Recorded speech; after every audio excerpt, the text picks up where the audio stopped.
back a few years ago, there was a situation where in the Oscars, they had nominated any movies that had any black actors or actresses in them, and they came up with the hashtag Oscar so white due to the fact that they felt there wasn't enough black representation in movies and films and just television programs, what have you. Now, the thing about it is that um, that particular year,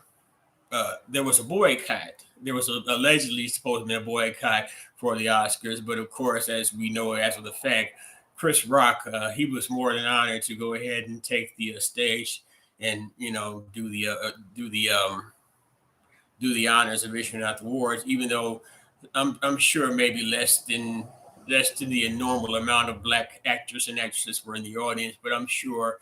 if I remember correctly, there probably was a few specks out there regardless. But nevertheless, I say that to say this. There was a push for, after that, there was a push for black representation. Now, the thing about uh, things that black people may ask for or need or want underneath the system, uh, to be honest, from my interpretation, the white supremacist generally doesn't have a problem with giving you we're giving the prisoners in the prison certain benefits or or allowances, as long as those benefits or allowances don't interfere or affect the system. Now, when you look at some of the representation, well, some of the avenues in which the media currently uses to represent black people, or I guess since we're in America, let's just be say specific to Black American black representation in media. Seldom do you see a situation where they have a black male lead character as a problem solver, a leader, someone who is in encompassing someone who handles the business, an owner, or basically what I'm saying is the type of representation that may motivate uh,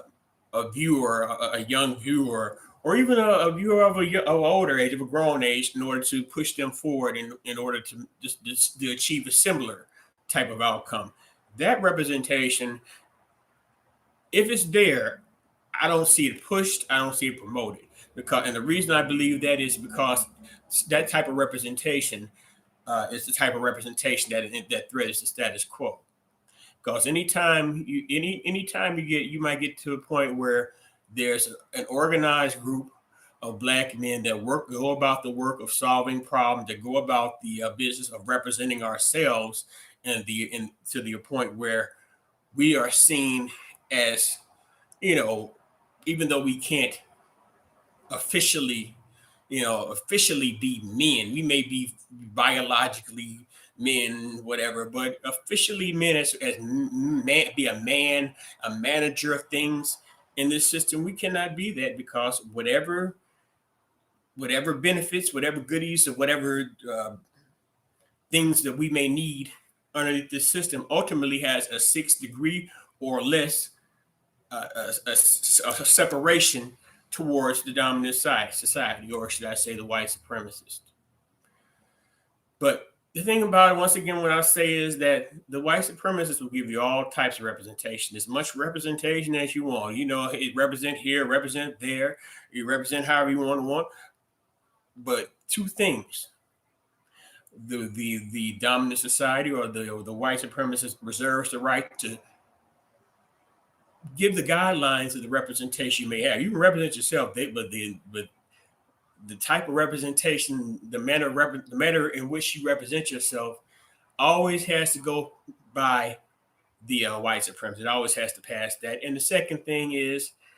you can do as much representation, you can get as much representation you want in our media, as long as that representation doesn't threaten the system. But that's enough on that. The next thing I want to get to